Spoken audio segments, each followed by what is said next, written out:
श्रीगणेशाय नमः। या कुन्देन्दुतुषारहारधवना या शुभ्रवस्त्रावृता या वीणावरदण्डमण्डितकरा या श्वेतपद्मासना या ब्रह्माच्युतशङ्करप्रभृतिभिर्देवैः सदा वन्दिता सा मां पातु सरस्वती भगवती निःशेषदाढ्यापहा। मूकं करोति वाचालं पङ्गुं लङ्घयते गिरिं यत्कृपातमहं वन्दे परमानन्दमाधवं। नारायणं नमस्कृत्य नरं चैव नरोत्तमम् देवी सरस्वतीं व्यासं ततो जयमुदीरयेत्। वसुदेवसुतं देवं कंसचाणूरमर्दनं देवकी परमानन्दं कृष्णं वन्दे जगद्गुरुं। गुरुर्ब्रह्मा गुरुर्विष्णु गुरुर्देवो महेश्वरः गुरुः साक्षात् परब्रह्म तस्मै श्रीगुरवे नमः। श्रोता वक्ता श्रीराम समर्थ। जय जय रघुवीर।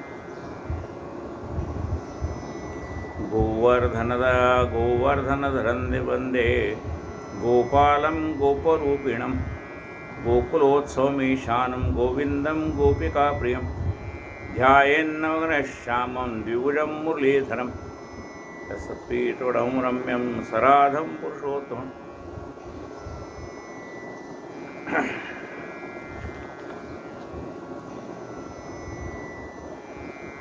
श्री कृष्ण गोविंद हरे मुरारे हे नाथ नारायण वासुदेव।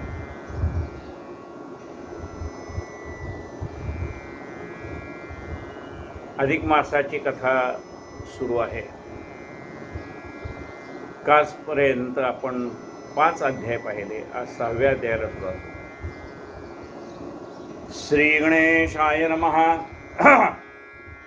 ही कथा कोण कोणाला सांगतंय? बद्रिकाश्रमामध्ये नारायण ऋषींच्या दर्शनाला नारद गेलेले। त्या नारदाने नारायण महर्षींना प्रश्न विचारला की मला हे अधिक मास म्हणजे काय, त्याचं महत्त्व समजू। नारायण ऋषी नारदांना सांगतायत तीच कथा भगवंतांनी काम्य वनामध्ये श्रीकृष्ण भगवंतांनी धर्मराजाला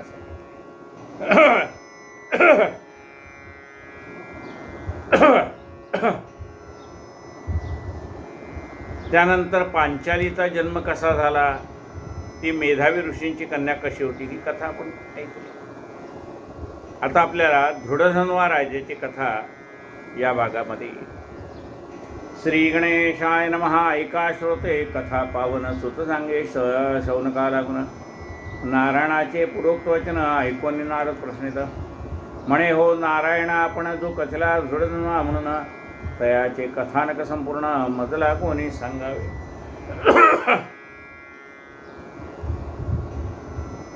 नारायण ऋषींना विचारतात की आपण कथा सांगताना धृढधन्वा राजावर सुद्धा भगवंताची कृपा झाली असं सांगितलं। हा धृढधन्वा राजा कोण, त्याची कथा सांगा।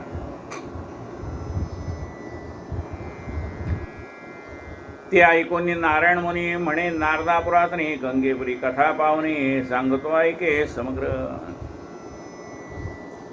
नारायण मुनी नारदांना म्हणतात की हे नारदा, गंगा जशी पवित्र आहे,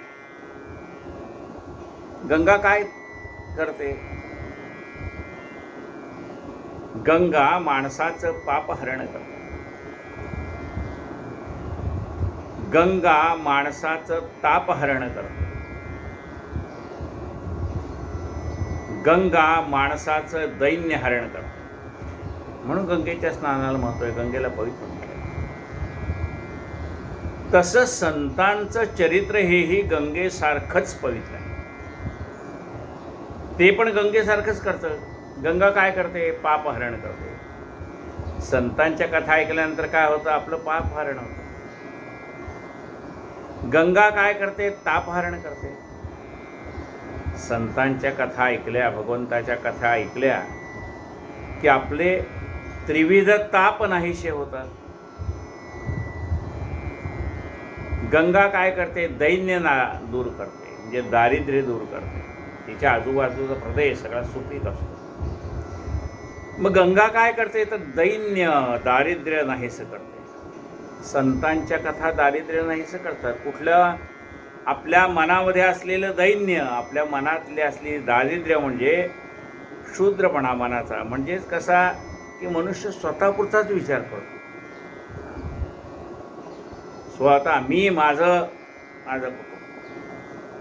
मग हा जो त्याच्या मनातला मी आणि माझं इतकी सूक्ष्म त्याची भावना आहे, ती भगवान संत काय करतात? त्याचं ती भावना, त्याचं ते मनाचं दारिद्र्य, विचार करण्याचं दारिद्र्य, वैचारिक दारिद्र्य दूर करतात.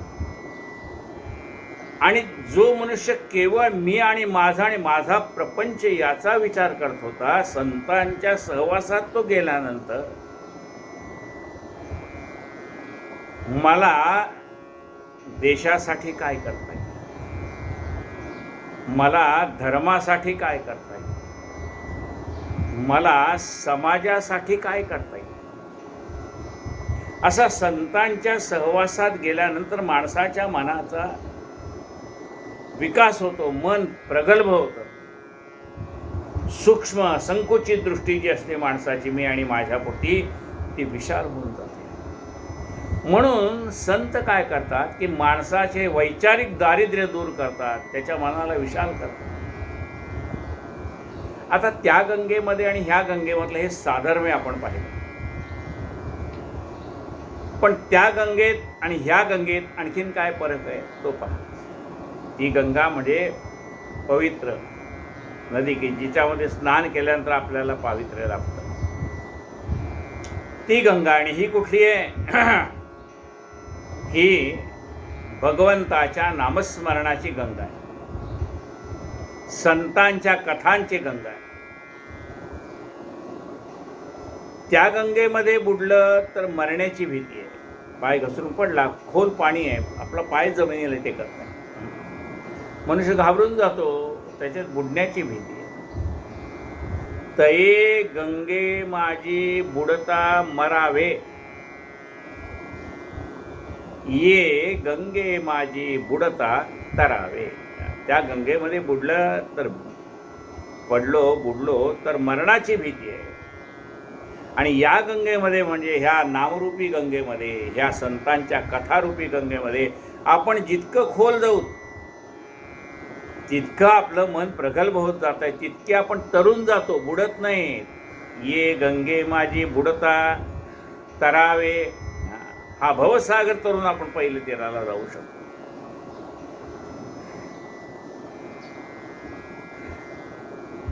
ते ऐकून नारायण मुनी म्हणे, नारदापुरातून हे गंगेप्री कथा पावनी, हे सांगतो ऐके समग्र.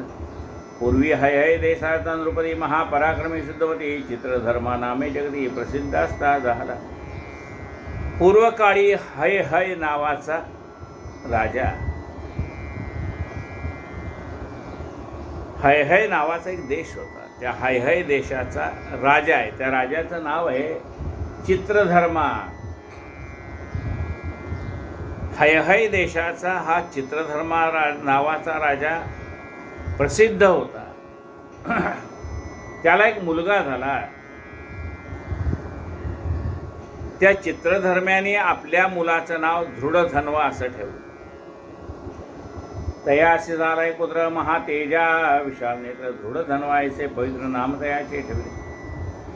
जैसा वाढे अनुदीन तैसे अंगी भर सद्गुण, कदा न बोले मिथ्यावचन धर्मपरायण सर्व.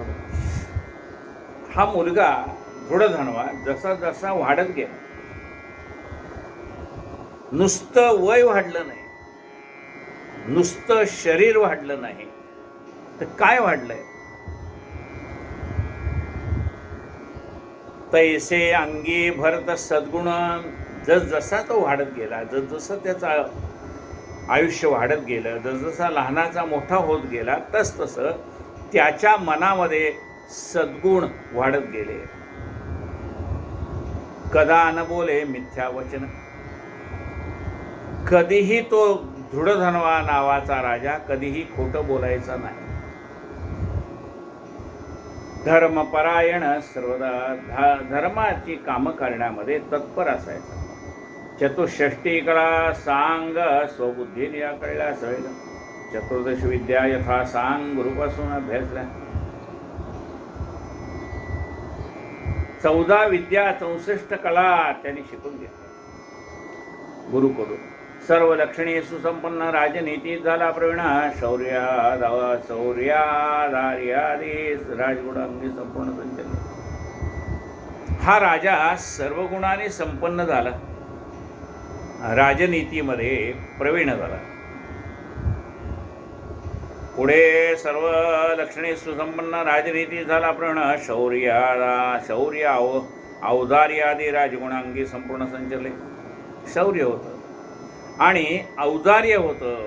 उदार राजा होता, औदार्य होतं. पुढे पावला यौवनासे पुत्रत्वाने सर्व प्रजासे स्ववर्तने सकळ जनाशी सुख दे सर्वदा. पुढा हा राजा तरुण झाला, म्हणजे युवराज झाला. आपल्या वर्तनाने आपल्या वागण्याने सर्व जनामध्ये तो प्रिय झाला. बघा, आपलं स्वतःचं वागणं आहे, म्हणजे आपण कसं वागतो त्यामुळे आपल्या वागण्यामुळे आपण जगामध्ये प्रिय होतो का अप्रिय होतो. प्रिय होतो म्हणजे आपण लोकांना आवडतो का आपण लोकांना आवडत नाही. हे कोण ठरवतं? आपलं वागणं ठरवतं. आपण लोकांशी कसं वागतो त्याच्यावर लोक ठरवतात याच्याशी कसं वागायचं. हा जर लोकांच्या मदतीला जात असेल साहजिकच लोकप्रिय होतो. माणसाला जी जीभ भगवंताने दिली ना, या जिभेमुळेच तुम्हाला जगही जोडता येतं आणि ह्या जगाशी वैरत्वही पत्करता येतं. जिभेकडे 2 कामं दिले. एक जीभ कात्रीचं काम करते आणि जिभेला दुसरं काम दिलंय सुई दोऱ्याचं. आपली ही जीभ आहे ना, ती कात्रीचं काम करावं का तिने सुई दोऱ्याचं काम करावं हे आपलं पण ठरवायचं. आपलीच जीभ आहे, दुसऱ्याची नाही, आपलीच आहे. कात्री काय करते? अखंड असलेल्या कापडाचे 2 तुकडे 4 तुकडे बारीक बारीक तुकडे करते. कात्रीचं काम काय आहे? जे अखंड आहे त्याला तोडायचं. म्हणजे एकत्र कुटुंब आहे. आपली जीभ त्याला तोडून खंड विखंड करते. सुई दोऱ्याचं काय काम आहे? जे वेगवेगळे पडलेले तुकडे आहेत त्यांना एकत्र सांधून त्याची गोधडी तयार करते. मग सुई दोरा ही काय करते?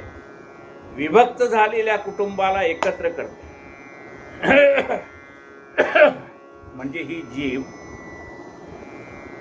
एकत्र असलेल्या कुटुंबाला वेगळं करते का हीच जीभ वेगळ्या झालेल्या कुटुंबाला आपल्या बोलण्याने एकत्र आणते. जीभ आहे ती जीभ कशी आहे? ती सुईदोऱ्याचं काम करते तर तुम्ही जगामध्ये आवडते होता. जगाला तुम्ही आवडतात कारण तुमची जीभ सुईदोऱ्याचं काम करते, जोडण्याचं काम करते. आणि तुम्ही जर तोडण्याचं काम करत असाल तर त्या जिभेला म्हणतात कात्रीचं काम करते. आता जी जीभ कात्रीचं काम करते ती माणसं लोकाला आवडत नाही. म्हणून आपण लोकाला आवडतो का आवडत नाही जगाला विचारायची जरूर नाही. आपलं आपल्याला कळतंय. लोक आपल्याशी कसं वागतात त्याच्यावरून आपल्याला कळतं की आपली जीभ ही जोडण्याचं काम करते का तोडण्याचं काम करते. म्हणून बघा काय म्हणते, स्ववर्तने सकळ जनाशी सुख दे सर्वदा.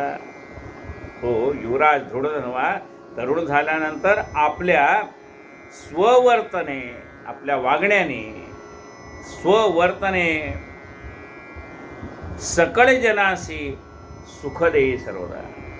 तो आपल्या वागण्याने घरातल्या माणसालाही आनंद देतो आणि समाजातल्या माणसाला सुद्धा तो हवा हवासा वाटतो.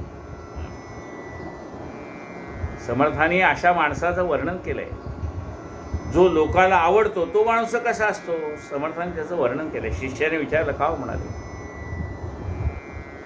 की कोणती माणसं लोकांना आवडतात? म्हणतात ना, जो आवडतो सकळांना तोची आवडे देवाला. कोणती माणसं देवाला आवडतात? समर्थांना शिष्याने प्रश्न विचारलाय.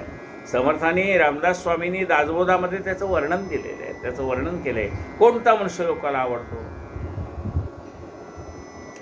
जेथे तेथे नित्य नवा.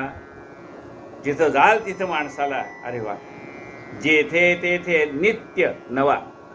माणसं तीच आहे, पण त्यांना रोज आपण ह्या माणसाला पहिल्यांदाच भेटतोय असं वाटतं. जेथे तेथे नित्य नवा. एखादा नवीन माणसं आपल्या ग्रुपमध्ये सामील झाल्यानंतर जेवढा आपल्याला आनंद होतो ना, नवीन आलेल्या माणसाला, तसा हा माणूस कसा आहे? रोज नवीन आहे. म्हणजे आपण ह्या माणसाला पहिल्यांदाच भेटतोय असं वाटतं. जेथे तेथे नित्य नवा. जनास वाटे हा असावा. लोकांना असं वाटतं की हा मनुष्य पाहिजे. देवा ह्या माणसाला उदंड आयुष्य दे. जेथे तेथे नित्य नवा. जनास वाटे हा असावा. परंतु लालचीचा गोवा पडोची निधी. पण तो मनुष्य कुठल्याही स्वार्थामध्ये सापडत नाही. परंतु लालचीचा गोवा पडोची निधी.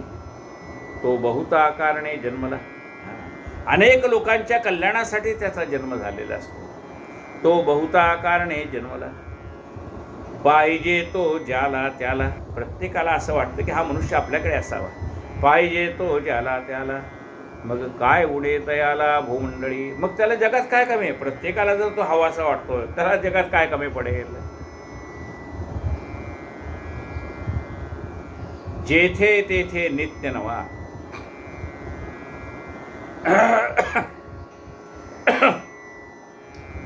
जेथे तेथे नित्य नवा. जनास वाटे हा असावा. परंतु लालचीचा गोवा पडोची नेदी. तो बहुता कारणे जन्मला. अनेकांच्या कल्याणासाठी त्याचा जन्म झालेला असतो. तो बहुता कारणे जन्मला. पाहिजे तो ज्याला त्याला. मग काय उणे तयाला भूमंडळी. जो सकळा सामान्य. सगळ्या जगाला जो आवडतो, जो सकळा सामान्य, तो म्हणू नये सामान्य. त्याला सामान्य कसं म्हणणार? जो सकळा सामान्य, तो मग त्याला लोकमान्य म्हणतात. जो सकळा सामान्य, तो म्हणू नये सामान्य. कित्येक लोक अनन्य तया पुरुषासी. कित्येक लोक अनन्य भावाने त्याला वंदन करतात. म्हणून असं म्हटलं की हे सगळं कशावर अवलंबून आहे? तुमच्या स्वतःवर अवलंबून आहे. तुम्ही वागणं असं ठेवा की जगाला तुम्ही आवडले पाहिजे. आणि आपण जर जगाला आवडत नसू तर आपलं नेमकं कुठं चुकतंय?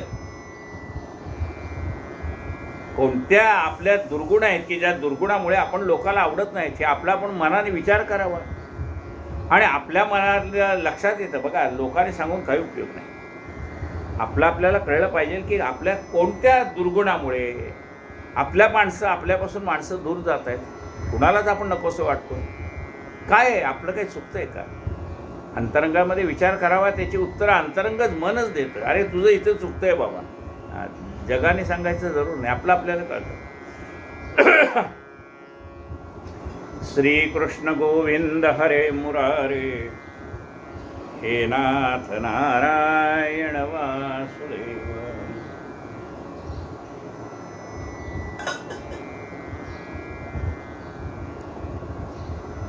श्री गणेशाय नमः. राजाचं वर्णन चाललंय. राजा हा धृढधन्वा राजा तरुण झाला.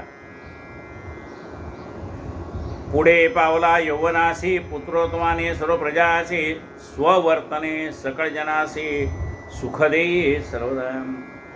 पाहून तयाचा तात चित्रधर्मा विचारी मनात. प्रजा पालना लागे सुत आता समर्थ झाला.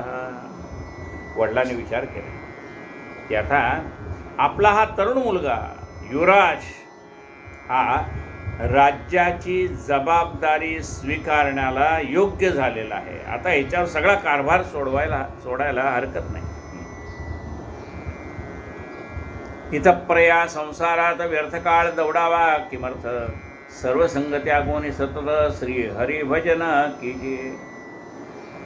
चित्रधर्मा विचार करतो, मुलगा आता लोकप्रिय आहे, लोकांना आवडतोय, असा राजा असावा असं लोकांनाही वाटतंय. तर आता आपला हा सर्व राज्यकारभार धुडोधनव्यावर सोपवावा आणि आपण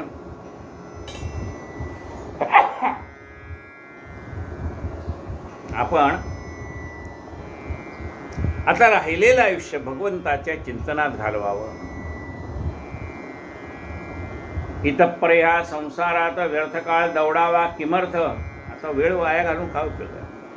आता इतपर्या संसारात व्यर्थ काळ दौडावा किमर्थ. सर्व संग त्यागून सतत श्री हरिभजन कीजिए.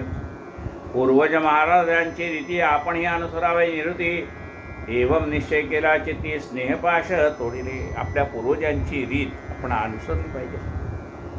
आपण तरुण झाल्यानंतर आपल्या वडिलांनी आपल्यावर राज्यकारभार सोपवला आणि वडील वानप्रस्थाश्रम स्वीकारून अरण्यात जाऊन राहिले. ही आपली पूर्वजांची रीती आहे. मुलं करती सवर्ती झाली की त्यांच्यावरती संसाराचा भार टाकावा आणि आपलं राहिलेले आयुष्य आपण भगवंताच्या चिंतनात समाजाच्या कार्यात घालवावं.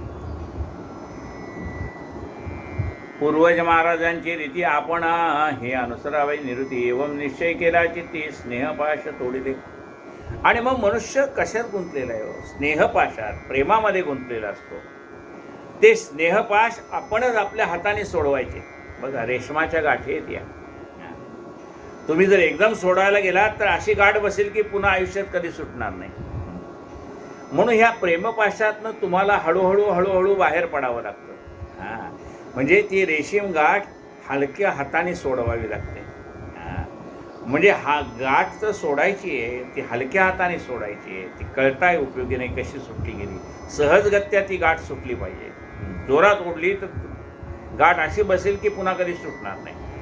म्हणून प्रपंचातनं आपण बाहेर पडताना जशी ती रेशीम गाठ हळूहळू सोडतो, तसं हळूहळू आपल्याला ह्या प्रपंचातनं पाय मागे काढून घेता आला पाहिजे.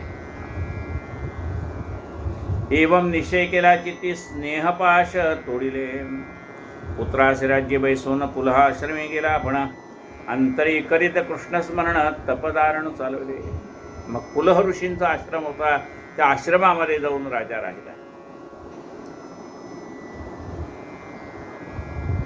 निराहार राहिला, सतत निद्रा वर्जली दिनरात ऐसे तप करता बोध मोक्ष जाता झाला.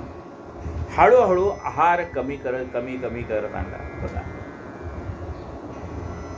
ज्या वेळेला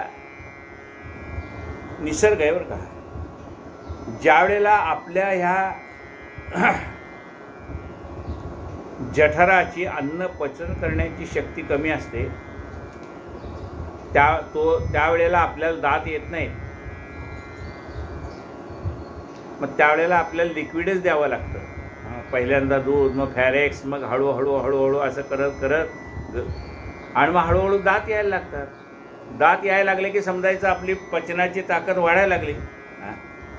आणि हळूहळू दात यायला लागतात आणि मग थोडे कठीण पदार्थही आपल्याला देत जाते. आणि मग काय, चकली पण आपण कडकडून खाऊ शकतो. आपण ऊस खाऊ शकतो, चणे खाऊ शकतो. दात बळकट आहेत का? ही पचवण्याची ताकद आहे जठरामध्ये. आणि जसजसं आपलं आयुष्य वाढत जातं तसं पचनशक्ती कमी होत जाते. मग एक दात आपली जागा सोडायला लागतो. हळूहळू ह्याचं बोळकं होऊन जातं. मग आपण हुशार असतो, आपण लगेच डेंटिस्टकडे जातो आणि कवडी नवीन बसून आणतो.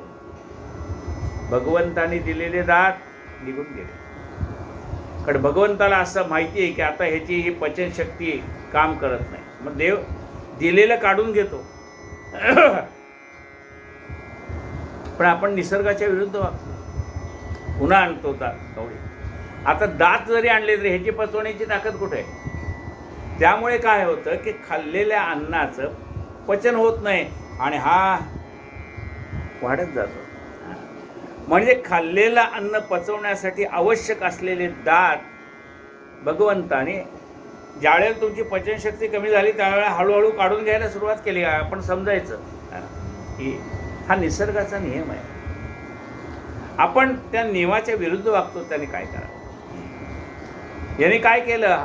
हळूहळू हळू आपला आहार कमी करत आणला. निराहार राहिला सतत. मग रात्री जेवायच्या ऐवजी नुसतं फळं खाऊन दूध पिऊन राहायला लागला. हळूहळू रोज 4 पोळ्या खात होता तर 3 खायला लागला, 3 खात होता तर 2 खायला लागला, 2 खात होता तर 1 खायला लागला. मग नुसता भात, नुसतं हे. मग नंतर हळूहळू तेही कमी केलं आणि नुसती रात्री झोपताना फळं आणि दूध. काय असतं एकदम शरीराला म्हणजे रोज भरपूर खाणाऱ्या माणसाने सांगितलं उद्यापासून मी उपवास करतो रोज, तर चालणार नाही. त्याला हळूहळू म्हणून आपल्याला बघा उपवासाच्या वेळेला काहीतरी थोडं खायला सांगितलं आहे. कशासाठी सांगितलं आहे? की तुम्हाला भाऊ एकदम रोज खाणाऱ्या माणसाला उपवास झेपणार नाही. म्हणून म्हटलं थोडं खात जा.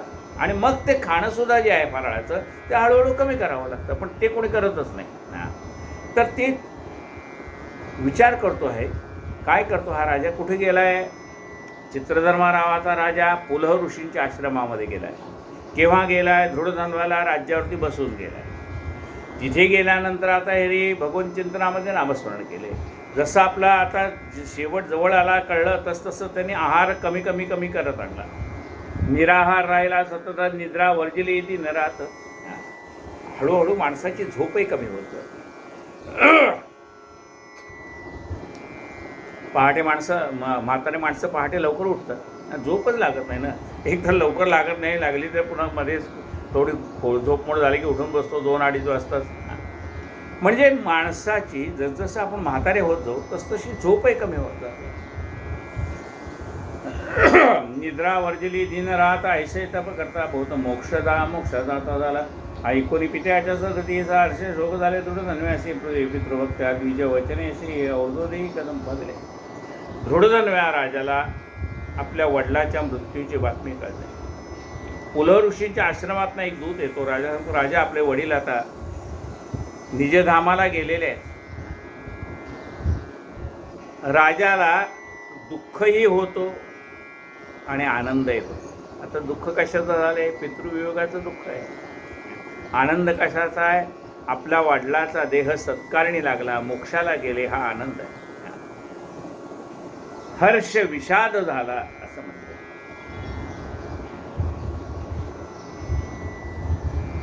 ऐकोनी पित्याच्या सद्गतीशी हर्ष शोक झाले दृढधन्व्यासी. हर्ष आणि शोक. बघा एखादा मनुष्य खूप आजारी आहे, रोज हॉस्पिटल, रोज त्या तो मनुष्य शांत झाला की आपण काय म्हणतो? सुटला बाबा एकदा. सुटलं म्हणजे आपल्याला काय आनंद होतो का? सुटल्याचा आनंद होत नाही. पण त्या माणसाचं दुःख आपणही सहन करू शकत नाही आणि त्या माणसालाही ते दुःख सहन करतं. आपल्याला पाहण्याशिवाय दुसरं आपण डॉक्टरांशिवाय काय त्याला देणार? औषधं देऊ शकतो. मग त्या माणसाचं जे दुःख आहे ते त्याचं त्यालाच. तेव्हा ते दुःख मग असा मनुष्य खरं शांत झाला तर आपण काय म्हणतो? अरे हो त्या माणसाचे भोग संपले बरं का, त्याला उत्तम गती प्राप्त झाली असं आपण म्हणतो. ऐकोनी पित्याच्या सद्गतीचे हर्षशोक झाले दृढधन्व्यासी पितृभक्त्या द्विजवचनेशी अर्धोदेही का संपादिले. गोगो हिरण्यादी दान नानादाने पितृदेशी दिली तयाने गज रथ वाजी शिबिकायाने देवोने अर्थी दोषविले. वडील गेल्यानंतर त्यांचा अंत्यविधी त्यांनी केला. सर्व काही क्रियाकर्म केले. गाय दान दिली, भूमी दान दिली, सुवर्णदान दिलं. गजरथ वाजी शिबिका याने देवनी आरती दोषविले. आहे शेवरकले पितृकाळाचा पुढे येतो दृढधन्वा महाराजा पुष्करावर्तन नगरी राज्य धर्मन्याय करत असे. हा दृढधन्वा राजा पुष्करावर्त नगरामध्ये राज्य करायला. त्याला उत्तम पत्नी होती. तयाची कांता सुशीला उत्तम विदर्भ कन्या गुण सुंदरी नाम महासती रूपे अनुपमा त्रैलोक्यामाची सुंदर. त्याला पत्नीसुद्धा सुंदर मिळाली. विदर्भ कन्या होती. त्या बायकोचं नाव होतं गुणसुंदरी. ती पोटी दृढधन्व्यापासून सुंदर झाले. 4 नंदन चित्रवाक चित्रवा मणिमान आणि चित्रकुंडल चतुर्थ. त्या राजाला ह्या गुणसुंदरीपासून 4 मुलं झाली. त्यांचे नाव आहेत चित्रवाह, मणिमान आणि चित्रकुंड. तैसे तर चारुमती नामक 5वी झाली कन्या, एक माता पित्रा समती सगळे सर्व लक्षणे सुसंपन्न. 5वी मुलगी झाली, तिचं नाव चारुमती. ऐसे कुटुंब वाढले परिकर, स्वये तो राव रूपसुंदर, शांत दांत परमुदार प्रतापेश्वर सोन्या. असं एक कुटुंब, सुखी कुटुंब ज्याला म्हणतात तसं आहे. मनासारखी सुंदरा ते अनन्या, मनासारखे पुत्र जामात कन्या. कुणाचा प्रपंच सुखाचा आहे म्हटलंय? मनासारखी सुंदरा ते अनन्या. आपल्या मनासारखी पत्नी मिळणं, धर्मकार्यात मदत करणारी पत्नी मिळणं, किंवा आपण जो काही व्यवसाय करतो त्या व्यवसायाला साथ देणारी पत्नी मिळणं, किंवा आपण जे काही करू ती म्हणते तुम्ही काही करा, मी तुमच्या मागे उभी आहे. म्हणजे पत्नीची साथ मिळणं प्रपंचामध्ये. मनासारखी सुंदरा ते अनन्या. सुंदर याचा अर्थ काय रूप सौंदर्यवान पत्नी पाहिजे असं नाही, मनाने सुंदर पाहिजे हा भाग आहे. मनासारखी सुंदरा ते अनन्या, मनासारखे पुत्र जामात कन्या. मनासारखा मुलगा, मनासारखी मुलगी, मनासारखा जावई, मनासारखी सून. धन्य संसार होत असे. हा धन्य संसार आहे. मुलासारखी नातवंड, आपल्या मनासारखी नातवंड. तैशी तर चारुमती नामक 5वी कन्या, एक पित्रा समती सगळे सर्व लक्षणे सुसंपन्न.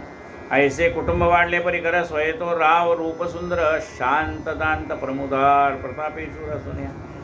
वेद वेदांग वेता सुजान, धनुर्विद्येत कुशल, पूर्ण क्षमेविषयी पृथ्वी समान, गांभीर्य जैसा सागर.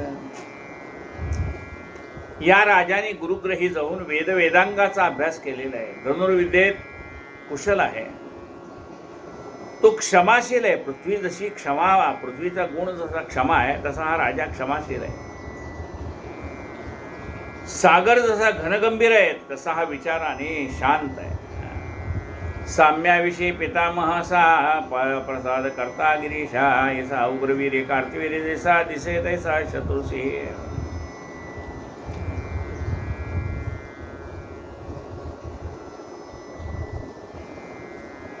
सर्वांच्या ठिकाणी समभाव होता त्याचा, ब्रह्मदेवासारखा. ब्रह्मदेव सर्वांशी सारखे. म्हणजे सज्जनाने तपश्चर्या केली तरी त्याला आशीर्वाद देणार. आणि रावण, कुंभकर्ण असो का आणखीन कोणी असो, हिरण्याक्ष हिरण्यकश्यप असो, त्यांनी तपश्चर्या केली तर त्याला पण आशीर्वाद देणार. ब्रह्मदेवाला सगळे सारखे. साम्याविषयी पितामहसा, प्रसाद करता गिरीशा, चंद्रासारखा आहे, शंकरासारखा आहे. उग्रवीर्य कार्तिवीर्य जैसा दिसे तैसा शत्रुषी. कार्तिवीर्य राजासारखा पराक्रमी होता. एक पत्नी व्रतधारी राघवा ऐसा निर्धारी, शत्रुसंग विधारण करी जैसा दैत्यारी केवळ.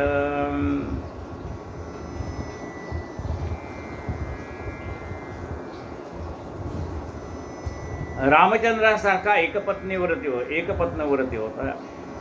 आणि शत्रूचा संहार करण्यामध्ये विष्णूसारखा होता.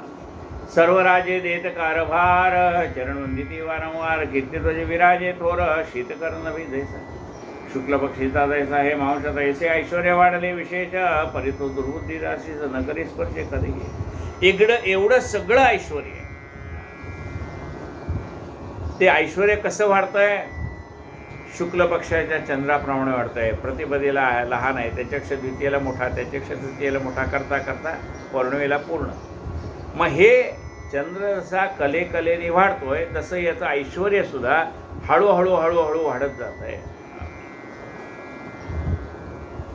चंद्र शुक्ल पक्षीचा जैसा हे मांस तैसे ऐश्वर्य वाढले विशेष, परितो दुर्बुद्धी दासीच न करी स्पर्श करा. एवढं सगळं आहे, पण मनामध्ये त्यांनी दुर्बुद्धीला थारा दिला नाही. एकदा माणसाच्या मनात दुष्टवृत्ती निर्माण झाली की सगळं जायला वेळ लागत.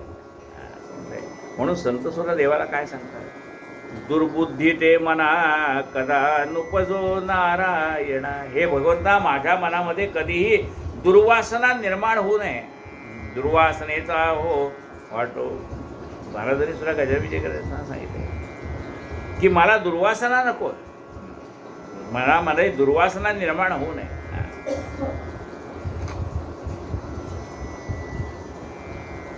परी तो दुर्बुद्धी दासीस न करी स्पर्श कदापि. दुर्बुद्धी ते मना कथा नुपजो नारायणा.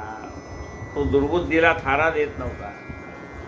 सुखा अनुभव घेता अनुदिनी तो एकदा रात्री शयनी निजला असता तर याच्या मनी विचारायचा उद्भवला, हे माझे अतुल याचा कैसा झाला उद्भव. कवण्या पुण्याचा प्रभाव उदया सर्व आला असं. एकदा रात्री झोपलेला असताना मनामध्ये त्याने विचार केला, हे सगळं मला कसं प्राप्त झालं असेल. एवढं मोठं साम्राज्य मला मिळालंय, एवढा निरोगी देह प्राप्त झालेला आहे, मनासारखी सुंदर अशी पत्नी मिळाली आहे, मनासारखी मुलं आहेत, मनासारखी मुलगी आहे, मनासारखं सगळं ह्या जगामध्ये मिळालंय. सर्व प्रजा माझ्यावरती प्रेम करते. हे सगळे गुण माझ्याकडे आहे. 4 वेद 6 शास्त्र 18 पुराण याचं ज्ञान माझ्याकडे. मग एवढं सगळं मला जे मिळालंय ते कशामुळे मिळालं असेल. असं काय गेल्या जन्मामध्ये माझ्या हातून सत्कर्म घडला असेल की ज्यामुळे मला या जन्मामध्ये हे सर्व सुख प्राप्त झालंय. हे माझे अतुल याचा कैसा झाला उद्भव. कवण्या पुण्याचा प्रभाव उदया सर्व आला असेल. मी आजवरी जन्माठाई तपाचरण केले नाही. दान जप की हेमादिक होमादिक हे सत्कर्म नाही आचरले. लहानपणापासून म्हणावं तर लहानपणापासून मी काही तपश्चर्याला अरण्यात जाऊन राहिलो नाही. म्हणजे जे ऐश्वर प्राप्त होण्यासाठी जे करावं लागतं त्याच्यासाठी मला काही करावं लागलं नाही. का जन्माला आलो तोच राजाच्या पोटी जन्माला आलो, त्यामुळे सगळं रेडीमेड मिळालंय मला. मला काही करावं लागलं नाही, सगळं मला आपोआप मिळालंय. वडिलांची संपत्ती मुलाला काही कष्ट न करता आपोआप प्राप्त होते. तो त्याचा जन्म झाला की त्याचा इस्टेटीचा अधिकारी झालाच, वारस झाला. श्रीमंताच्या पोटी जन्माला आलेला मुलगा त्या इस्टेटीचा वारस जन्माला आला. पाळण्यात आईच्या उदरातनं बाहेर आला की वारस झाला असतो. त्याच्यासाठी त्याला काही करावं लागलं का? वडिलाला करावं लागलंय. सगळे एवढे कष्ट कोणी केलेत? वडिलांनी. मुलाने काही हे जन्माला आलेल्या मुलाने काही केलंय का? अहो नुकताच जन्माला आला, काय करणार? पण काहीही न करता वडिलाच्या सगळ्या प्रॉपर्टीचा मालक झाला जन्मता. आता मोठा होईल त्यावेळेला त्याच्या नावावर होईल 18 वर्ष झाल्यानंतर. पण वारस झाला का नाही? वारस झाला. विचार करतो हे सगळं ऐश्वर मला कसं प्राप्त झालं असेल. तथापि हा भाग्योदय महान याचे कोणा पुसावे. कारण आहे सेंतरी करता म्हणा रात्र संपूर्ण लोके. ब्राह्म मुहूर्ती उठला राव नित्यकर्मे सारली सर्व नाना दाने देऊन अभिनव विप्रचरण वंदिले. मग अश्वावरे आरोडून मृग यार्थ गेला गुरुवनी. सवेसेना चतुर्ंगिणी शतसन्नी धावले. निबीड झाडे वृक्ष विशाळ तेथे पातला दुर्पाळ. नराचा ऐकून पायचळ पशु पडत झालले. परिरायाच्या संधान बाण सोडी मर्मलक्षण व्याघ्र वराह गवे. हरिण असंख्य मारून पाडित. तो एक मोठा हरिण देखला राय तक्ष एक नवाने विंदला. परी तो न पडता त्या शराला घेऊन मुकळाला. तद रक्तबिंदू गेले पडत तोची मार्गानुसार. अनुलक्षित राजेश्वर घोडा फेकत धावला तर देखला. दूर देशात इक्रमेला निबिडवनी मृग लपाला. सदाळे सर्वत्र धुंडाळेला परिकोठे सापडेना. माध्यान्ह आला सूर्यदेव आतवेत आपले. अंग सर्व कासा विजाला जीव तुषा बहुत लागले. सवे नाही सेव कोणी स्वयेची राव शोधे पाणी होत्या मनी. सागरावाणी सरोवर मोठे देखले. तेथे जाऊन तक्षण तेथे केले उदक वाहन आणि श्वास हे जळ पाजून तिरी घेऊन ठाकला. तो तेथे गगनचुंबित वटवृक्ष देखला विस्तृत. दयाची छाया परमाद्भुत घनदाट पसरली. तेथे बांधून आश्वासी राजेंद्र बैसला छायसे. तो सुंदर एक शुकपक्षी अवचित तेथे पातला. रात्रभर विचार करतोय की हे सगळं ऐश्वर मला कशाने मिळाले असेल. अशा विचारात ब्राह्ममुहूर्ती उठला, नित्यकर्म केले आणि सकाळची सगळी कामं झाल्यानंतर तो शिकारीला अरण्यामध्ये गेला. राजा त्या धनुर्वेद कलेमध्ये प्रवीण होता, त्यामुळे भराभर हिंस्त्र श्वापदांची शिकार करायला लागला. त्याचा बाण वाया जात नव्हता. असंख्य हिंस्त्र प्राणी त्यांनी मारून पाडले. त्याचा एक बाण लागला हरणाला आणि तो हरिण बाणासहज पळून गेला. राजाला तो हरिण सापडला नाही. म्हणून राजा हरिण शोधायला लागला की ज्या हरणाला बाण लागला तो हरिण कुठं गेला. त्या हरणाचा शोध घेत कशावरनं, त्या हरणाच्या अंगातनं पडलेल्या रक्ताच्या थेंबाचा शोध घेत घेत हरण कुठं ना कुठेतरी पडला असेल असा विचार करत करत राजा पुढे. एवढ्यामध्ये त्याची आणि त्याच्या सैन्याची चुकामुक होती. घनदाट अरण्यात राजा पुढे चाललेला आहे. हरणाच्या अंगाला बाण लागल्यामुळे त्याच्या अंगातून पडणाऱ्या रक्ताचा शोध घेत घेत राजा. आता दुपारी माध्यान्नीचा सूर्य मस्तकावरती आलेला आहे. बरोबर कोणी आपलं सैन्य नाही आहे. राजाला तहान लागलेली आहे. तेवढ्यात त्याला एक सरोवर दिसतं. राजा आपण सरोवरामध्ये जातो, हातपाय धुतो, पाणी प्राशन करतो, घोड्यालाही पाणी पाजतो. तिथे घनदाट असा वृक्ष असतो, डवरलेला वृक्ष, सावली देणारा वृक्ष. त्या घनदाट वृक्षाच्या त्या वृक्षाच्या घनदाट छायेमध्ये, सावलीमध्ये राजा विश्रांतीसाठी बसलेला आहे. ज्या झाडाखाली राजा विश्रांती घेतोय त्याच झाडावरती एक पोपट येऊन बसलेला आहे. तेथे बांधुनी आश्वासी राजेंद्र वेसला छायेचे तो सुंदर एक शुकपक्षी अवचित तेथे पातला आणि मनुष्यवाचे अलौकिक रायासे संबोधी सुरेख पुन्हा पुन्हा एकचे श्लोक पडता झाला ऐसाकी. विद्यमाना तुल सुखमालोक्यातिव भूतले न चिंतयसी तत्वं त्वं तत्कथं पारमेष्यसी. तो झाडावर बसलेला पोपट एक संस्कृत श्लोक म्हणत होता. मनुष्यवाणीने संस्कृत श्लोक बोलत होता. काय होता तो श्लोक? विद्यमानातुल सुखम आलोक्यातिव भूतले. विद्यमान म्हणजे आता. काय आहे? अतिव सुख. हे राजा रात्र विचार करत होता ना, तेच तो पोपट त्याला सांगतोय की अरे राजा, हे अतुल सौंदर्य आपल्याला कसं प्राप्त झालं याचा तू रात्री विचार करत होतास की नाही? विद्यमान म्हणजे आताच. विद्यमानातुल, अतुल म्हणजे अतुल संपत्ती आहे. विद्यमानातुल सुखम आलोक्यातिव भूतले. सुखम म्हणजे हे सगळं ऐश्वर्य. सुखम अवलोक्य म्हणजे पाहिलंच तू. आणि तुझ्या मनामध्ये असा आला विचार की ह्या भूतलावरती आल्यानंतर काहीही कष्ट न करता हे सगळं वडिलाचं साम्राज्य मला प्राप्त झालं. त्याच्यासाठी मी स्वतःच काही तप केलं नाही, काही केलं नाही. विद्यमाना तुला सुखम आलोक्यातिव भूतले न चिंतयसी तत्वं त्वं तत्कथं पारमेष्यसी. न चिंतयसी, तू चिंतन करत नाहीस. न चिंतयसी काय? तत्वम, तत्वाचा तू विचार करत नाही. न चिंतयसी तत्वम त्वं तत्कथं पारमेष्यसी. त्वं म्हणजे तू, तत्कथं सांग मला. पारमेष्यसी, जर तू तत्वाचा विचार केला नाहीस तर हा भवसागर उतरून पहिलं तेराला कसा जाशील? राजा, खरं म्हणजे ज्या गोष्टीचा तू विचार करायला पाहिजेस त्या गोष्टीचा विचार करत नाहीस. आणि ज्या गोष्टीचा विचार करायला नकोय त्या गोष्टीचा विचार करतोस. कोणत्या गोष्टीचा विचार करायला नकोय? हे सगळं मला कशाने मिळालं? अरे कशाने काय मिळालं? मिळालं तुला. त्या गोष्टीचा विचार करण्यात कशाला वेळ घालवतोयस? गेल्या जन्मात मी काय पुण्य केलं असेल म्हणून मला हे सगळं प्राप्त. कशाला त्याचा विचार करतोस? आता तुला हा जो मनुष्य देह मिळाला आहे त्यामध्ये तू कशाचा खरं म्हणजे विचार करायला पाहिजे? त्या तत्वाचा विचार केला पाहिजे. कोणत्या तत्वापासून हे विश्व निर्माण झालं याचा विचार करायला पाहिजे. पण तू त्याचा विचार करत नाही. अरे त्याचा विचार करशील तर हे भवसागर तरुण जाणं सोपं होईल तुला. म्हणजे खरं मनुष्य देहाचं सार्थक कशात आहे?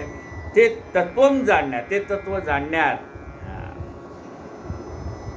तत्व आहे. कोहम, मी कुठून आलो? हो, मी कोहम म्हणजे मी कोण आहे, मी कुठून आलोय आणि अंतिम मला कुठं जायचंय, कोणत्या तत्वापासून हे विश्व निर्माण झाले, कोणी निर्माण केलंय, हे सगळं विश्व कुणाच्या सत्तेने चाललंय आणि हे सगळं विश्व कुणामध्ये विलीन होऊन जाणार आहे. त्या परमेश्वरी तत्वाचा विचार करायचा सोडून तू कसला विचार करतोय? हे सगळं ऐश्वर मला कशाने मिळालं? अरे काय, त्या विचार करण्याचा काय अर्थ आहे का? आयुष्यात या विचारात तुझा आयुष्यातला एक लक्षात घे राजा, आयुष्यातला गेलेला एक क्षण पुन्हा मिळत नाही. क्षण गेला तो गेला, आता घडे न त्याची स्वर्ण तुला. अरे आयुष्यातला गेलेला एक क्षण कोट्यावधी सुवर्ण मोहरा दिल्या तरी परत मिळत नाही, आणि तू तुझ्या आयुष्यातला वेळ वाया घालवतोस. काय म्हणतोय पहा, विद्यमानातुल सुखमालोक्यातिव भूतले न चिंतयसे तत्वं त्वं तत्कथं पारमेष्यसे. भूतळाच्या दृश्य सुखासी अनुपम मुख्य ऐसे मानसे, परी न विचारता तत्वासे पारपावसे कैसा तू. ऐसा तो शुकोक्त श्लोक ऐकताचे नरनायक, अंतरा माझे मोहहरक पाहून विचार करी की.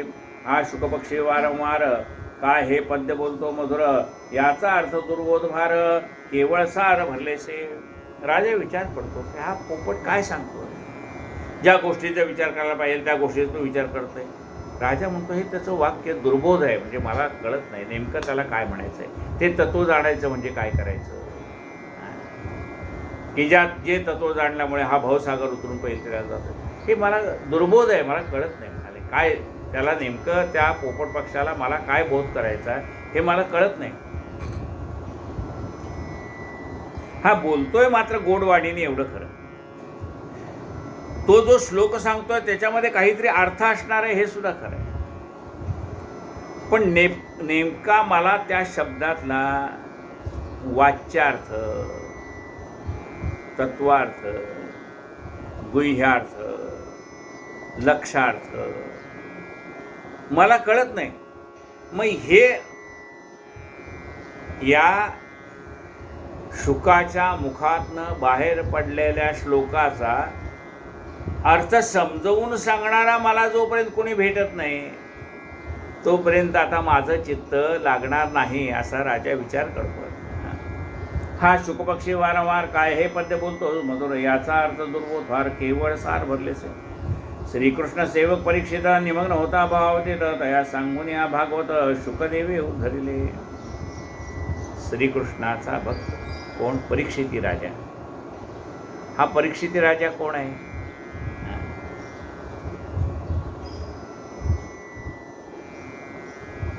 उत्तरेच्या गर्भामध्ये हा परीक्षिती राजा आहे. त्या उत्तरेच्या गर्भामध्ये ज्या वेळेला अश्वत्थाम्याने ब्रह्मास्त्र सोडलं, मी निप्पांडवी पृथ्वी करीन, म्हणजे पांडवांचा पुढचा वंश जिवंत ठेवणार नाही. त्यांनी काय केलं होतं? द्रौपदीला 5 पतीपासून 5 पुत्र झाले होते. धर्मराजापासून 1, अर्जुनापासून 1, भीमापासून 1, नकुलापासून 1, सहदेवापासून 1, अशी 5 मुलं झाली होती. 5 मुलाची आई होती ही द्रौपदी. आणि कौरव पांडवांचं युद्ध संपल्यानंतर त्यांनी काय केलं? युद्ध संपल्यानंतर युद्धात विजय मिळाला म्हणून 5 पांडव आणि द्रौपदी त्यांच्या कुलदेवतेच्या दर्शनाला गेले होते. त्यावेळेला पांडवांच्या शिबिरामध्ये ही 5 मुलं म्हणाली होते धर्मराजा चला आमच्यावर म्हणून. पण मुलं म्हणले आम्ही आता खूप थकलोय, आम्ही आजच्या रात्री इथे विश्रांती करतो. म्हणून पांडव ज्या पलंगावर झोपत होते त्याच पलंगावरती ही 5 मुलं झोपत. आणि रात्री झोपेमध्ये असतानाच या अश्वत्थाम्याने त्या 5 मुलांचा वध केला होता. आणि 5 मुलांचा वध केल्यानंतर जेव्हा पांडव परत आले त्यांना कळलं, द्रौपदीला वाईट वाटलं, अरे आपली 5 मुलं गेली. आणि मग तिने सांगितलं जो कोणी हत्यारा आहे त्याला माझ्यासमोर हजर करा. आणलं याला धरून, अश्वत्थाम्याला धरून. आणि मग कृष्ण म्हणतो, अरे अश्वत्थाम्या, तुला असं वाटतं की मी या पांडवांची सगळी मुलं मारली, पण तसं झालं नाही म्हणाले. अरे पांडवाचा एक मुलगा अजून उत्तरेच्या गर्भामध्ये आहे. असं ऐकल्यावर त्याला राग येतो आणि तो लगेच ब्रह्मास्त्राचं चिंतन करतो. ब्रह्मास्त्र येतं आणि म्हणतो, हे ह्या उत्तरेच्या गर्भामध्ये असणारा जीव तो सुद्धा मारून टाक. म्हणून तो आता ब्रह्मास्त्र लक्षात घ्या, टाकता येणं निराळं आणि परत घेता येणं निराळं. त्याला फक्त टाकता येत होतं, परत घेता येत नव्हतं. अर्जुनाने सुद्धा ब्रह्मास्त्र टाकायचा प्रयत्न केला, पण टाकलं पण भगवंताने अर्जुनाला ते ब्रह्मास्त्र मागं घ्यायला सांगितलं. नाहीतर म्हणले सगळी जळून जाईल पृथ्वी. आता ह्यांनी टाकलेलं असलेला परत घेता येईल. आता तो तर उत्तरेच्या गर्भामध्ये असलेल्या त्या गर्भाचा तो नाश करणार ब्रह्मास्त्र. पण भगवंत त्या गर्भामध्ये प्रकट झाले आणि त्यांनी त्या उत्तरेच्या त्या गर्भाचं रक्षण केलं. तो कोण होता? परीक्षिती राजा, ज्याने परीक्षा केली. कुठं? आईच्या पोटामध्ये असतानाच ज्याने भगवंताची परीक्षा केली, म्हणून त्याचं नाव ठेवलंय परीक्षिती राजा. या परीक्षिती राजा हा एकदा शमीक ऋषींच्या आश्रमामध्ये जातो. त्या शमीक ऋषींच्या आश्रमामध्ये शमीक ऋषी ध्यानाला बसलेले असतात. आश्रमामध्ये बाकी कोणी नसतं. राजा येतो, परीक्षिती राजा, आणि त्याला तहान लागलेली आहे, पण याला कोणी या म्हणत नाही, बसा म्हणत नाही. कारण कसं म्हणणार, आश्रमात तर कोणी नाही, एकटेचही शमीक ऋषी ध्यानस्थ बसलेले आहेत. राजाला राग येतो की एवढा मोठा मी राजा, आणि हा मला सुद्धा या सुद्धा म्हणत नाही, बसा सुद्धा म्हणत नाही. आणि राग आल्यानंतर मनुष्य काय विचार करतो, तर मनुष्याची सारासार विचारबुद्धी नष्टच होते. आपण काय करतो काय नाही याच्याला भान राहत नाही. राजाला पण भान राहत नाही रागाच्या भारात. आणि मेलेला सर्प तो त्या शमीक ऋषीच्या गळ्यामध्ये टाकतो. शमीक ऋषीचा मुलगा आश्रमामध्ये येतो, पाहतो तर वडील ध्यानस्थ बसलेले, वडिलाच्या गळ्यात कोणतं मेलेला साप टाकला. हे पाहिल्यावर तो शाप देतो, हातामध्ये पाणी घेतो आणि सांगतो, ज्याने कुणी माझ्या वडिलांच्या गळ्यामध्ये मृत सर्प टाकलेला आहे तो आजपासून 7व्या दिवशी मृत्यू पावेल.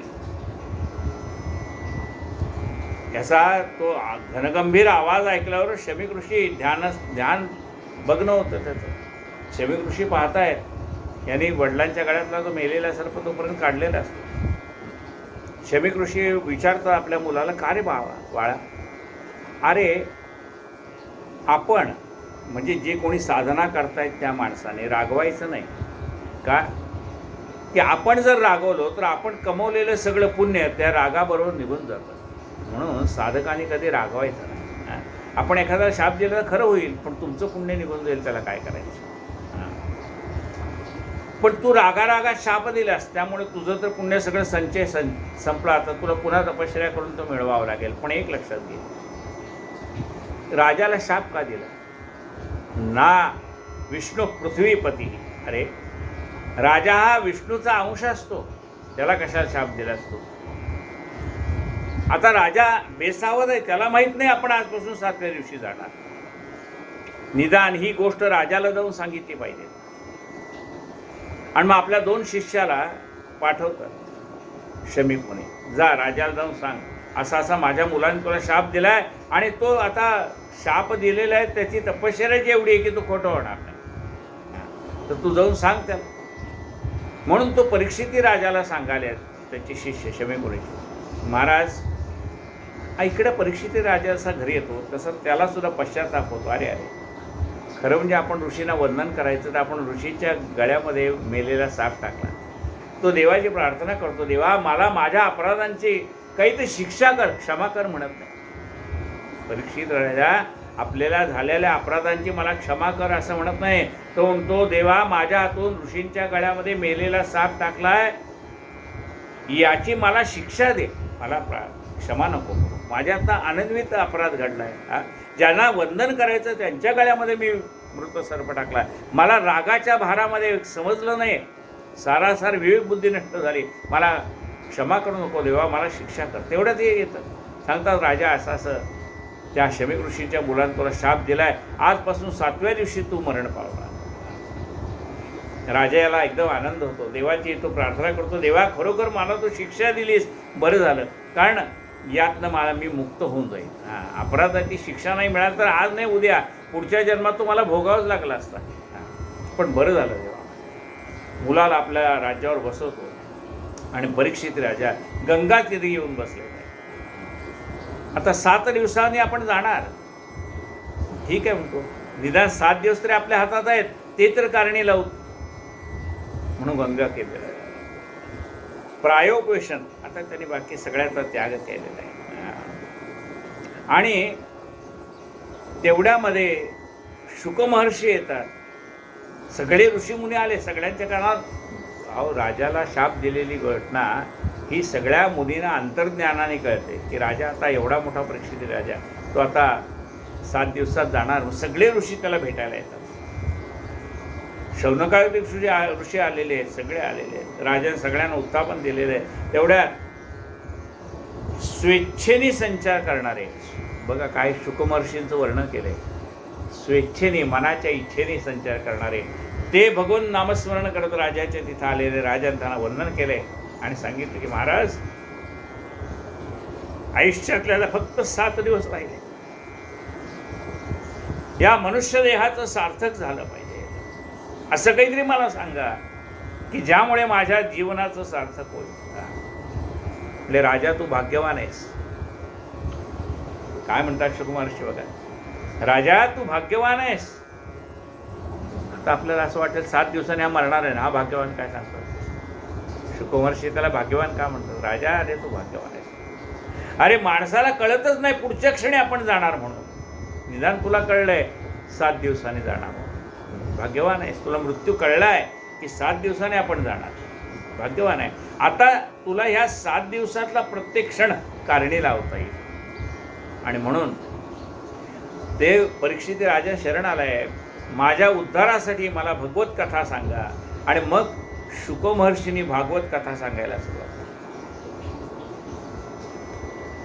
श्रीकृष्ण सेवक परीक्षित निमग्न होता भवाब्धीत, तया सांगून या भागवत श्री शुकदेवे उद्धरिले. शुकमहर्षींनी त्याला भागवत कथा सांगून त्याचा उद्धार केलेला आहे. तया परिमद उद्धराय हा शुकरूपे व्यासने सद्बोध करता सदय शुकचे आला नसेल की. माझा सुद्धा उद्धार करण्यासाठी कदाचित शुकच या शुकरूपाने म्हणजे पोपट रूपाने तर आले नाहीत मला बोध करायला, असा विचार तो करतो. त्या विणायशे कोठून वाणी ऐसे राव विचारी म्हणे, तो तेथे त्याचे आली वही वाहिनी कीरगुप्त झाला. तेवढ्यात त्याचं सैन्य राजाचा शोध करत आले, पोपटगुप्त झाला. मग त्या सर्व सैन्याचे राजेंद्राला स्वपुराप्रत परी किराचे वाक्य स्मरत न बोले किंचित कोणाशी.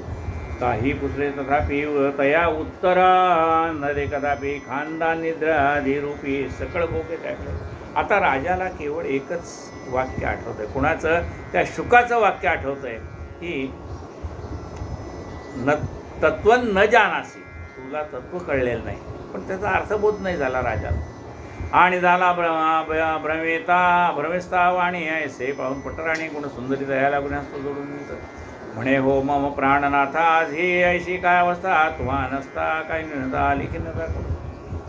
पत्नी विचारते देवाच्या, सगळं ऐश्वर्य हात जोडून तुमच्या पुढे उभ्या असताना सुद्धा तुमचं मन प्रपंचात का लागत नाही?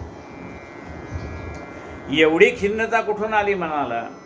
खान पान सर्व त्यजून का ऐसा ऐसे का धरले ती मौना. तुमची ही स्थिती विलोकन मद दुःख दारुण होतोय, मद दारुण दुःख होय.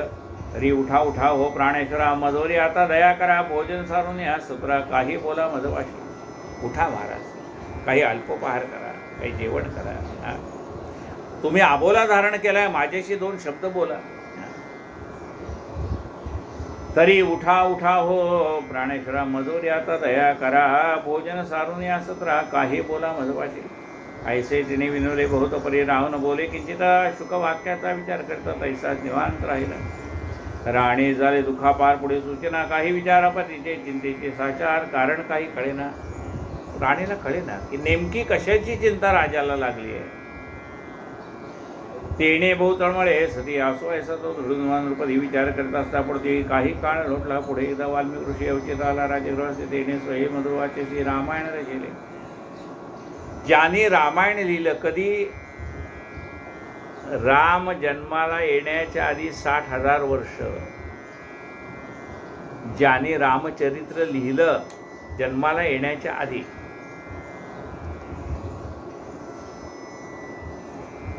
हा वाल्या कोळी होता. नारदाचा आशीर्वादामुळे वाल्या कोळ्याचा वाल्मिकी झाला. त्याने राम जन्माला येण्याच्या आधीच रामचरित्र संपूर्ण लिहून ठेवलेलं, आणि रामाने जसं काही लिहून ठेवलेलं आहे तसंच सगळं चरित्र वर्तन करून दाखवलं. ते वाल्मिक महर्षी आलेले आहेत राजाकडे.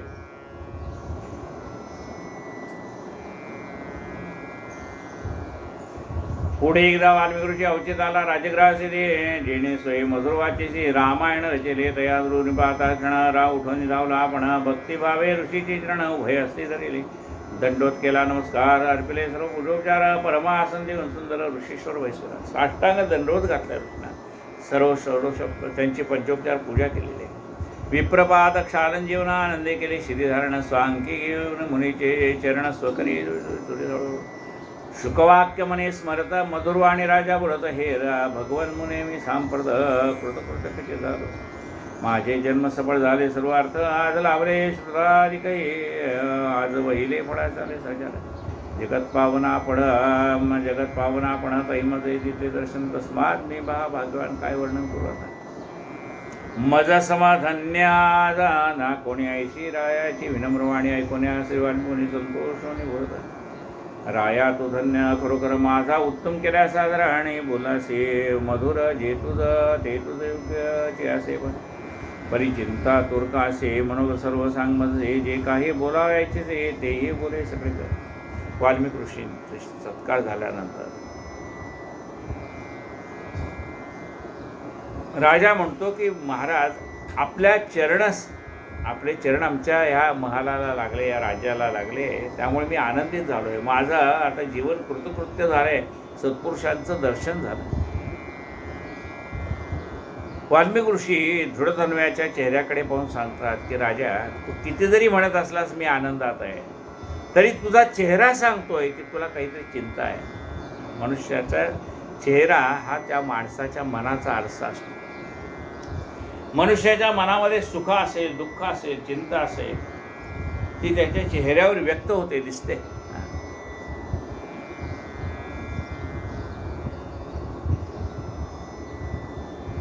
ऐसे मुनीच्या ऐकता वचने राव बोले बहुविनयाने. आपली या पदा आपल्या कृपेने मजना उणे काही.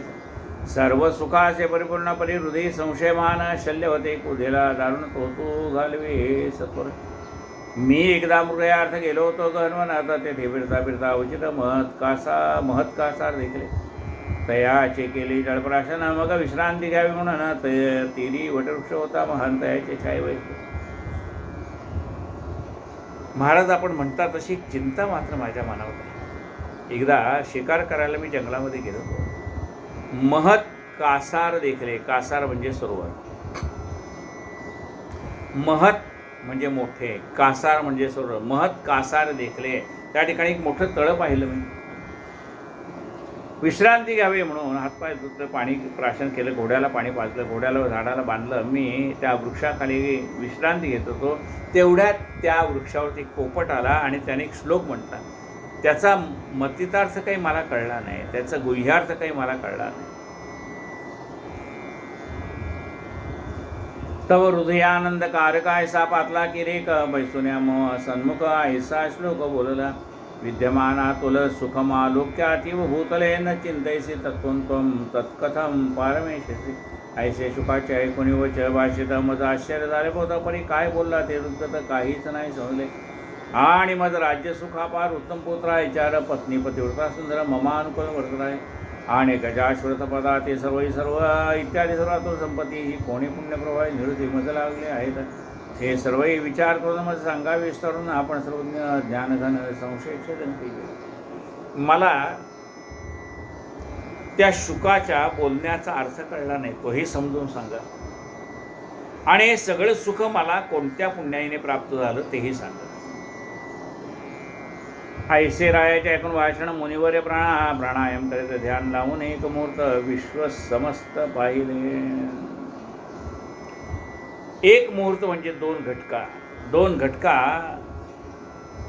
वाल्मिक ऋषींनी ध्यान लावलं आणि राजाचं सगळं पूर्वचरित्र पाहिलं. गेल्या जन्मात अनेक जन्मामध्ये राजाने केलेली, आपण प्रत्येक जन्मात वेगवेगळे देह धारण करतो.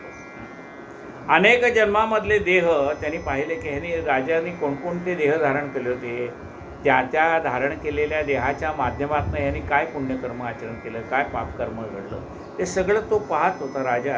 राजाचं पूर्वचरित्र वाल्मिक ऋषी ध्यानामध्ये पाहतायत. अंतरी जाणून सर्वृत्तांत वाल्मिक म्हणे भूपती प्रतराया तुझे प्राग जन्म चरित्र सांगतो ऐकतोय. अगा तू पूर्वजने सुजाण द्रविड देशस्थ होता जुळाण तयाचे सुदेव नामादान सर्व लोकी विख्यात असो. राजा, गेल्या जन्मामध्ये द्रविड देशामध्ये तू सुदेव नावाचा ब्राह्मण होतास. तो ताम्रपर्ण्यात दिवसर वेदाध्ययन करी सतत सत्यवादी सुद्धा मत यथा लाभे संतोष तयाची भार्या सर्वमान्य गौतमी नामे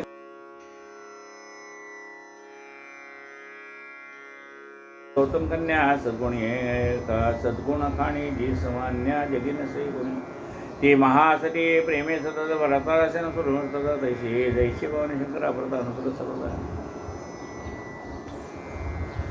ताम्रपर्णी नदीच्या तीरावरती तू सुदेव नावाचा ब्राह्मण होतास आणि तुझ्या पत्नीचं नाव गौतमी होतं. तीही पतिव्रता होती. तै भार्य से तो ब्राह्मण करीत गृहस्थाश्रम धर्म आचरण बहुत झाले. कालक्रमण परी संतती नाही झाली. खूप त्यांनी तपश्चर्या केली, अनेक प्रयत्न केले, पण त्यांना काही पुत्रप्राप्ती झाली नाही. तेणे योगे तो अति दुःखित रात्रंदिनचं उडतं. एकदा भार्या बाद सेवित बैसली होती आनंद. तै तो सुदैव कवीवरून येत हेच म्हणे की प्रिय करणे संसारामध्ये पुत्राहून अधिक सुखांजन तपोदानाचे पुण्य सगळे का लोकांतरे देता ते सुख यह परलोकी सुधायक सुखप्रचे कसं. एकदा तो सुदेव नावाचा ब्राह्मण आपल्या गुणसुंदर आपल्या पत्नीला गौतमीला सांगतोय, खरं सांगू का, आपल्याकडे सर्व सुख हात जोडून पुढे उभे आहे, पण मुलगा नाही याचं मला दुःख होतं. हे वैभव सारे शून्य गमे गे मजला दूरून पाहता अंगे भडकते ज्वाला. वाईट वाटतं मला. कधी एकदा मला मुलगा होईल, तो धावत धावत येऊन माझ्या मांडीवर बसेल, त्याला मी 2 घास कसे भरवीन असं माझ्या मनामध्ये सारखे विचार चाललेले असतात.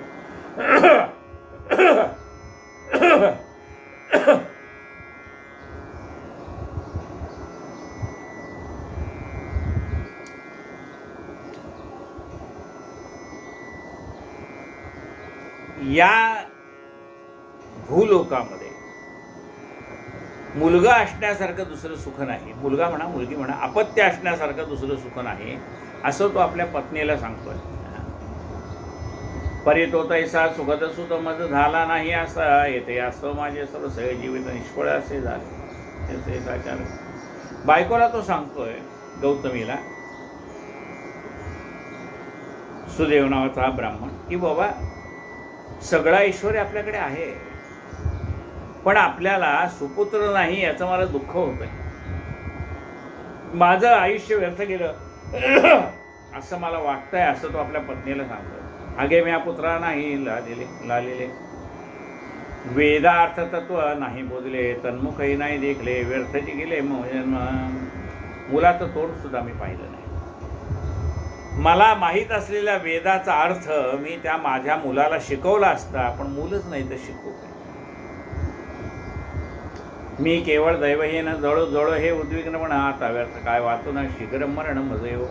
ऐकून गौतमी सुंदरी अत्यंत खिन्न झाल्यानंतरी पतीचे समाधान असं तरी सौम्य वचने बोलत म्हणे, नका नका हो प्राणनाथ, ऐसे अभद्र बोला आता तुम्हा ऐसे ज्ञाते तत्रा मोहन भाव टाके.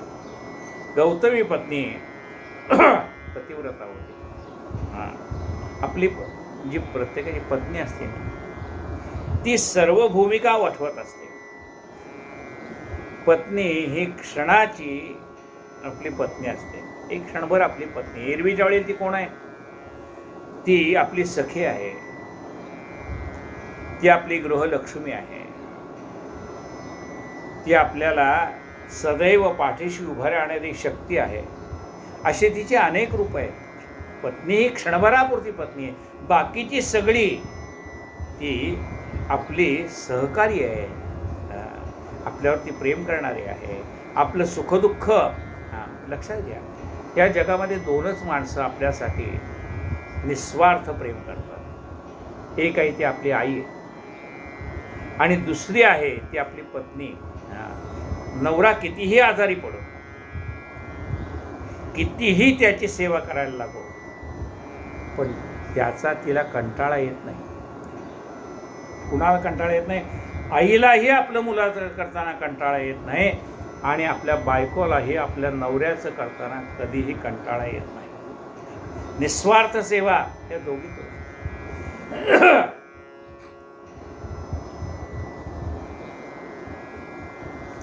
पत्नी आपल्या पतीची समजूत काढते. कशाला वाईट वाटून घेता? तुम्ही तर तत्वज्ञानी आहात, तुम्हाला एवढं वेदाचं ज्ञान आहे, मग तुम्ही या मोहामध्ये काय पडता? आपल्याला मूलबाळ दिलं नसेल, त्याच्यासुद्धा काहीतरी देवाची काहीतरी सदिच्छा असेल ना. म्हणे नका नका हो प्राणनाथा ऐसे अभद्र न बोला आता तुम्हा ऐसे ज्ञाते तर मोहन पावत करावे. तुम्ही सत्यधर्मपरायणा स्वर्गे जिंकला ते संपूर्ण तुम्हा ज्ञाने पुत्राचे न सुखप्राप्ती कशी होणार? तुम्ही सत्यधर्मपरायणा, तुमच्या या कर्माने तुम्हाला स्वर्गप्राप्ती होणार यात संशयच नाही आहे. पुत्राचे दुःख अपार पूर्वी चित्रकेतू राजेश्वर पुत्र शोके झाला तो नारद येऊन उधरला. पूर्वीच्या काळी चित्रकेतू नावाचा राजा, याला पुत्रशोक झाला होता. मग नारदाने येऊन त्याला उपदेश केला. ही कथा भागवतामध्ये आलेली आहे. पूर्वी चित्रकेतू राजेश्वर पुत्र शोके झाला तो नारद येऊन उतरला. कैसेचे अंगराजा महान तया दुःख पुत्र झाला वेन तया चित्रासे तो रात्री उठून गेला पडून. दुसरी कथा भागवतामध्ये आली ती अंगराजाची. अंगराजाला वेन नावाचा पुत्र झाला. तो इतका वाईट निघाला की शेवटी राजा अरण्यात निघून गेला. म्हणजे मुलं झाली तर काय होतं, इतकं दुःख त्या आईवडिलाला सहन करावं लागलं. चित्रकेतू राजाची कथा तशीच आहे आणि अंगराजाची कथा तशीच आहे. दोघांनाही मुलं झाल्यानंतर सुख नाही झालं, दुःखच झालं.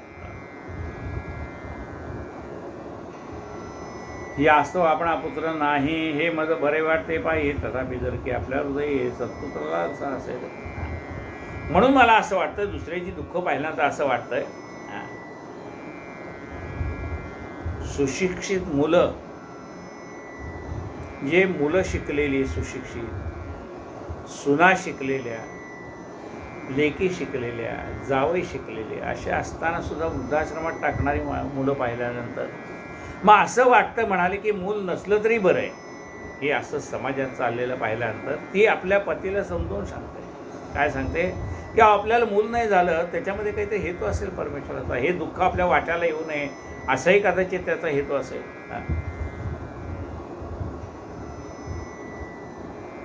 हा, त्यातनंही तुम्हाला असं वाटलं की आपल्याला संतती व्हावी, तपश्चर्या करा.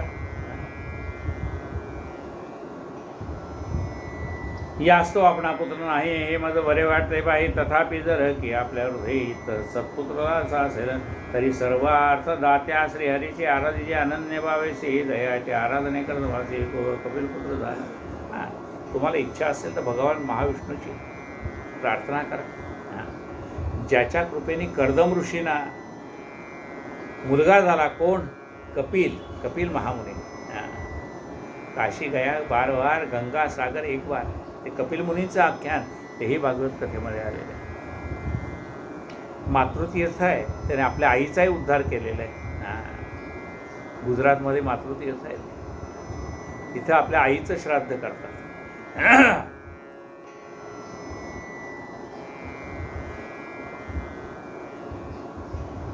ऐसे आजवर या जगात पुत्रे दुखित झाले होत.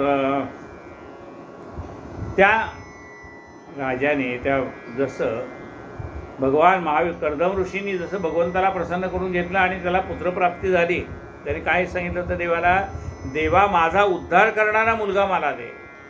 त्याच्या पत्नीने पण सांगितलं होतं की मला मुलगा असा दे की जो माझा उद्धार करेल.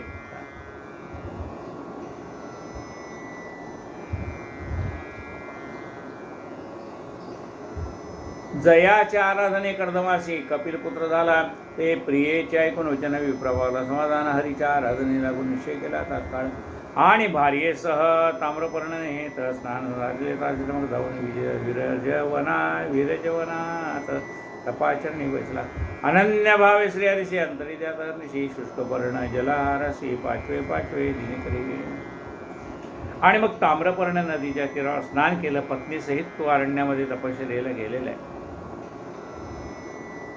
5-5 दिवसांनी एक तो सोडत गेला. पहिल्यांदा 5 दिवस काय केले, झाडाची ओली पानं खाल्ली. 5 दिवसानंतर काय केलं, ओली पानं खायची सोडून दिली, झाडाची वाळलेली पानं खाऊन तपश्चर्या केली. पुन्हा 5 दिवस तशी तपश्चर्या झाल्यानंतर मग नुसता जलाहार करून म्हणजे पाणीच प्यायचं आणि दिवस काढायचं, असे कठोर तपश्चर्या केली.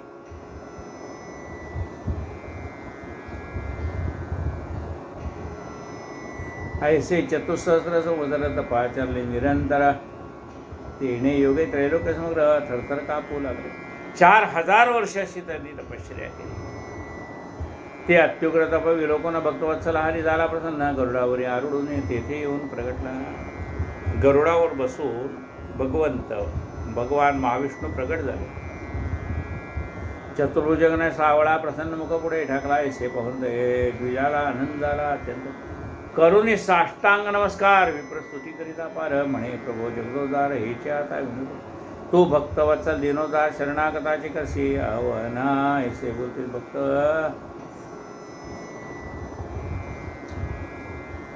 ऐसे बोलती त्वद्भक्तजन म्हणून दया अर्णवा शरणालो असे. शरणागताचे करसी आवन याचा अर्थ आहे रक्षण. ऐसे बोलती तद्भक्त जनम म्हणून शरणालो असे. तरी दयाळा कृपा करे रक्षी मज सुदेव बुडतो दुःख सागरी शीघ्र उद्धरी दयाळवा. ऐसे विनिया होत सुदेव द्विज स्वस्त्री सहित भगवंता पुढे तोडून उभा राहिला.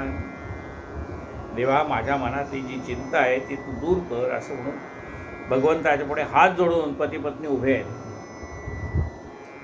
एवं श्री वाल्मिकोनी कथले दृढतन्वया लागून ऐसे श्री नारायण मुनी नारदास कथे झाले.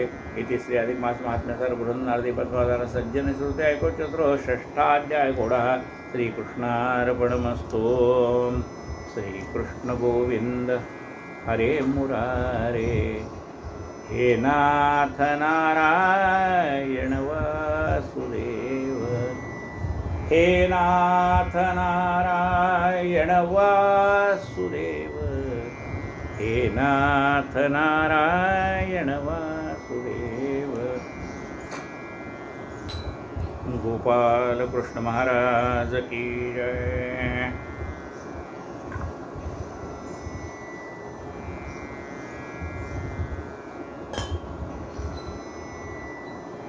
सद्गुरु गजानन महाराज की जय.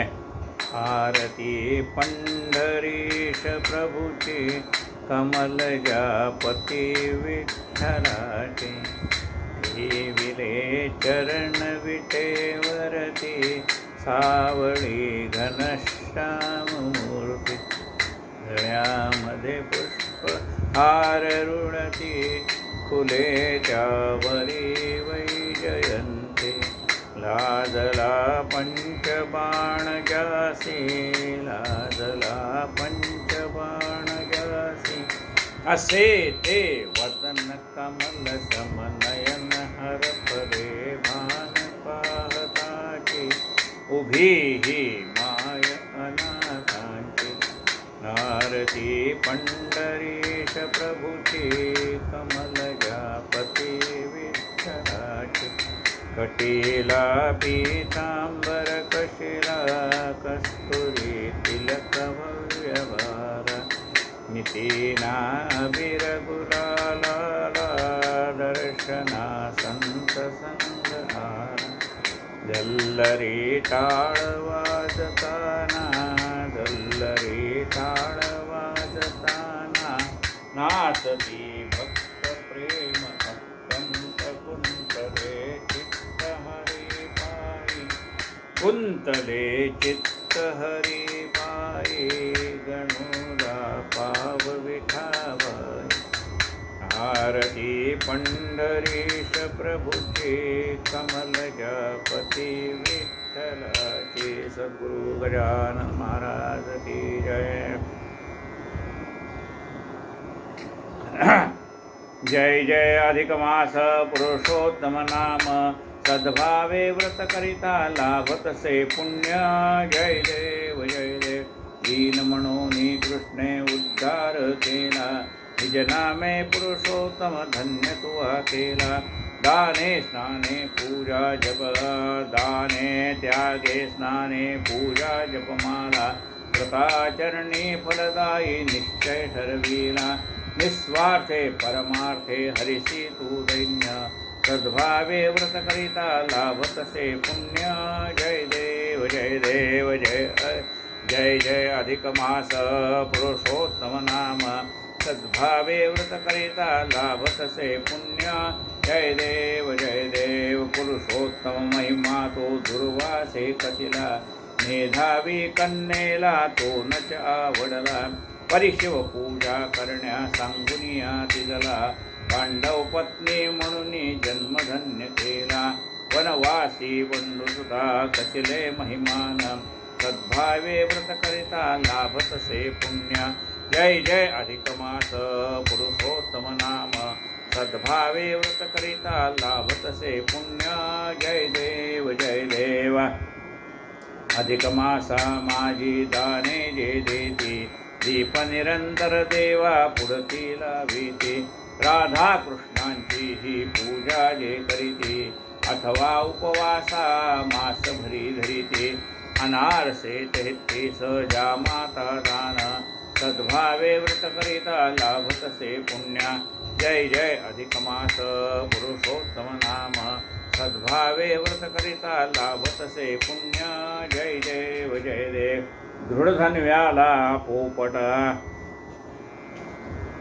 करीतो उपदेश गतजन्मीची सांगे पुण्या इतिहास अधिक मासी घडता स्नाने उपवास पुनरुज्जीवन लाभे मृत तत्पुत्रास सुदेव विप्रासी फल प्राप्त पूर्ण सद्भावे व्रत करिता लाभतसे पुण्य जय जय अधिक मास पुरुषोत्तम नाम सद्भावे व्रत करिता लाभतसे पुण्य जय देव ग्रीवाते उग्रदेव बोले पुरुषोत्तम मासाचे व्रत त्या सांगितले त्याला पुढच्या जन्मी सुख प्राप्त झाले चित्रबाहू म्हणून या वैभव गेले सहज जरी व्रत घडले तरी होई धन्य सद्भावे व्रत करिता लाभतसे पुण्य जय जय अधिक मास पुरुषोत्तम नाम सद्भावे व्रत करिता लाभतसे पुण्य जय देव